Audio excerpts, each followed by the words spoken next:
ప్రార్థనలో ప్రాముఖ్యమైన ప్రార్థన ఏమైనదంటే ఇతరులను బట్టి ప్రార్థించుట,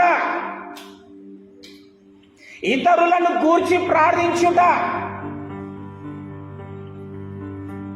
ఉపవాసం అంటే ఏం చేస్తామమ్మా?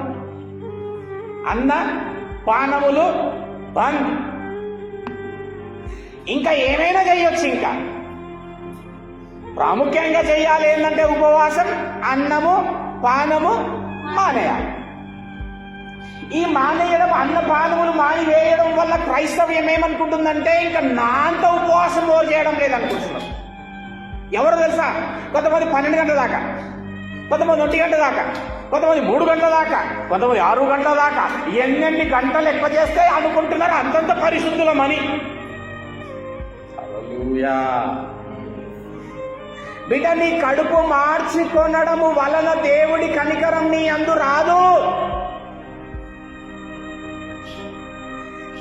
ఎప్పుడు కనికరం, దేవుడి కనికరం నీ పైన వస్తుందంటే నీ కడుపు మార్చుకోవడం వల్ల కాదు, నీ క్రియలు మార్చుకుంటే దేవుడు నిన్ను కనికరిస్తాడు. బిడ్డ, దేవునికి స్తోత్రం. నీ క్రియనే బాగుండదు, నీ ఆలోచన విధానమే బాగుండదు, నీ మాట తీరే బాగుండదు, కడుపు మాత్రము బంద్. దీనికి దేవుడు సంతోషిస్తాడంటామా? అనగలమా? అమ్మా, నువ్వు ఎక్కడికి వస్తున్నావో, ఎవరిని సేవిస్తున్నావో, ఆయన నువ్వు సేవిస్తున్న వాడు ఏమి చెప్పుతున్నాడో నీకు తెలవాలా వద్దా? అయ్యమ్మ, ఉపవాసం అంటే ఏందమ్మా? అన్నపానాలు బంద్ బ్రదర్. ఎవరు చెప్పిండ్రు నీకు? అన్నము నీళ్లు మానేస్తే ఉపవాసం అని ఎవరు చెప్పారు నీకు? చెప్పండి నాకు. నీకు ఎప్పుడు చెప్పి పెట్టారు? ఎట్లా తెలుసు? మత్తయి సువార్త 4వ అధ్యాయం వచ్చి మళ్ళీ ఇడికొద్దాం. నువ్వు అడిగిన దానికి ప్రశ్నకి జవాబు. ఓకే, అది అట్నే పెట్టండి. మత్తయి సువార్త 4వ అధ్యాయం.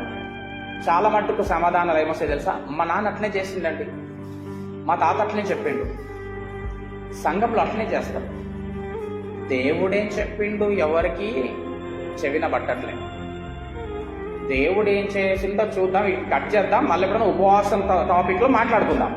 1వ వచనం. అప్పుడు యేసు అపవాది చేత శోధింపబడుటకు ఆత్మ వలన అరణ్యమునకు కొనిపోబడెను. 40 దినములు 40 రాత్రులు ఉపవాసము ఉండిన పిమ్మట. అంటే ఏంది పిమ్మట? అంటే తర్వాత. చూడండి, ఉపవాసం ఇక్కడ ఉపవాసం ఉన్నాడు, 40 దినములు 40 రాత్రులు ఉపవాసం ఉన్నాడు. అయితే తరువాత ఆకలి గొనగా. దీని అర్థం తెలుసా? ఈయన చేసిన ఉపవాసానికి తరువాత అయిన ఆకలికి సంబంధం లేదు. అసలు ఉపవాసం అంటే దగ్గరగా, వాసం అంటే సహవాసము. దేవుడికి దగ్గరగా సహవాసము చేయడమే ఉపవాసము. ఈయన చేసిన ఉపవాసం ఎట్లా చేసినారు బిడ్డ? అసలు తన్ను తాను, ఆయన దేవుడితో చేసే సహవాసములను తన్ను తాను సైతము మరిచిపోయేంతగా సహవాసం చేస్తాడట. 1. 2వది, అన్న పానములు సైతం అసలు జ్ఞాప్తికి రానంతగా దేవుడితో సహవాసం చేస్తాడట. హల్లెలూయా. ఇక 3, ఈ లోక సంబంధమైనటువంటి వేటికి కూడా కనీసము మనసులో కొద్దిగా కూడా తావు లేనంతగా తండ్రిని, మనసంతా తండ్రినే నింపుకొని తన్ను తాను దేవుడికి అప్పగించుకొని సహవాసము చేసినాడంట. ఆ సహవాసమునే అంటున్నారు ఉపవాసము. ఆయన 40 దినములు 40 రాత్రులు దేవుడితో చేసిన సహవాసం అయిపోయినాక ఆకలి. బాగా ఆలోచన చేయండి, తర్వాత మాట్లాడుకుందాం మనం. హల్లెలూయా అని చెప్పి నువ్వు అన్నాడు అన్నపానాలు తినొద్దు అని నేనన్నా, తిను అని నేనంటానేంటంటే నిజమైన ఉపవాసం ఏందో చెప్తా. అది తినుకుంటూ చేస్తావా, తినకుండా చేస్తావా, చెయ్యు నీ ఇష్టము, అది నాకు సంబంధం లేదు. ఒకటేంటంటే నేను తినకుండా చేస్తేనే నాకు తృప్తి బ్రదర్ అంటే నీ ఆరోగ్యం జాగ్రత్త చూచుకొని చెయ్యి. ఎందుకో తెలుసా? ఈ అన్నపానాలు మానేసిన ఉపవాసం అని చెప్పి చేసి చాలా మంది ఏమంటున్నారు తెలుసా? ఏమనుకుంటున్నారో తెలుసా? అయ్యో అప్పుడు ఈ చెల్లె బాగా ఫాస్టింగ్ ఉంటుండే, అందుకే దానికి ఇట్లా అయిపోయింది మొత్తం. దావకానపోతే డాక్టర్ చెప్తాడు, నీ యొక్క అన్నంను రిసీవ్ చేసుకునేటటువంటి ఆ సంచి చిన్న సైజ్ అయిపోయిందమ్మా, అందుకే నువ్వు కొంచెం ఎక్కువ తిన్నా మళ్ళీ నీకు ఉల్టా వస్తుంది.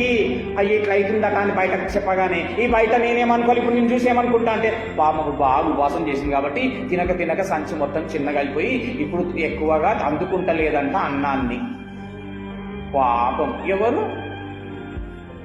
ఉపవాసం చేసినాడు. దేవుడు ఉదయముననే నీ కంఠస్వరము దేవుడికి వినబడా.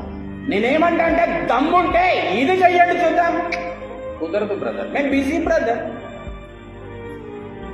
ఏమో అన్నపానాలు మానేసుకోవడం వలన దేవుడికి వచ్చేటటువంటి ఉద్ధారకం ఏమీ లేదు. నీకే లాభాలు. ఏం లాభాలు తెలుసా నీకు? ఏం లాభాలో తెలుసా?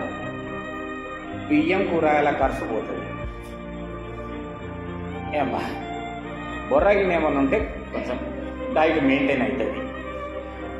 మూడోది ఏం తెలుసా అమ్మ, బయట పోతే పొరగా నా పాస్టర్ బాగా చేసుకోవడం రా, నాకే పొగడత వస్తుంది. లాభాలని మనకి 4 పైసలు వెనుకబడతాయి, ఖర్చు ఉండదు. దేవుడికి ఏంటి మెప్పు నాకు చెబితే నేను మాట్లాడతాను. హల్లెలూయా.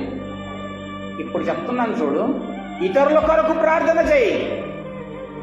వారు బాగలేకపోతే వారిని పోయి నువ్వు ఆదరించి చూద్దాం కాదు, చెయ్యము. వాడు ఆకలి కొన్నాను ఉన్నాడంటే వానికి అన్నం పెట్టు. నేనెందుకు పెడతా? వాడు ఆకలి కొని ఉంటే వానికి కర్మ అది. హల్లెలూయా. బట్టలు లేక తిరుగుతున్నారంటే వాళ్ళకి బట్టలు ఇయ్యు. నాకే సరిపోవయ్యా, మేము వాళ్ళకేం ఇయ్యాలి? మళ్ళా నువ్వు కట్టుడు ఆజీబే, నీ అల్మర్ నిండా ఆజీబే. బీరువా తెరిస్తే కింద పడేటన్ని ఉంటాయి. మళ్ళా తీసి ఒక మానానొకళ్ళకి ఇయ్యం. నువ్వు చేస్తావు ఉపవాసము, కడుపు మార్చుకునే ఉపవాసము. దీనికి దేవుడు ఆహా భక్త ఏమిరా నీ కోరిక అని వచ్చేసేది ఇప్పుడు ఆయన. హల్లెలూయా. సత్యం తెలుసుకోండి. సత్యము మిమ్మును స్వతంత్రులుగా చేస్తుంది. ఉదయముననే నీ కంఠస్వరము దేవుడికి వినబడాల బిడ్డ. నీ మొబైల్లో ఉన్నటువంటి వాళ్ళకు కాదు. చాటింగ్ ద్వారా వినబడద్దు. మెసేజ్ల ద్వారా ఇతరులకు పోవద్దు. ఆ వాయిస్ లేవడం దేవుడికి మొరపెట్టి చూద్దాం.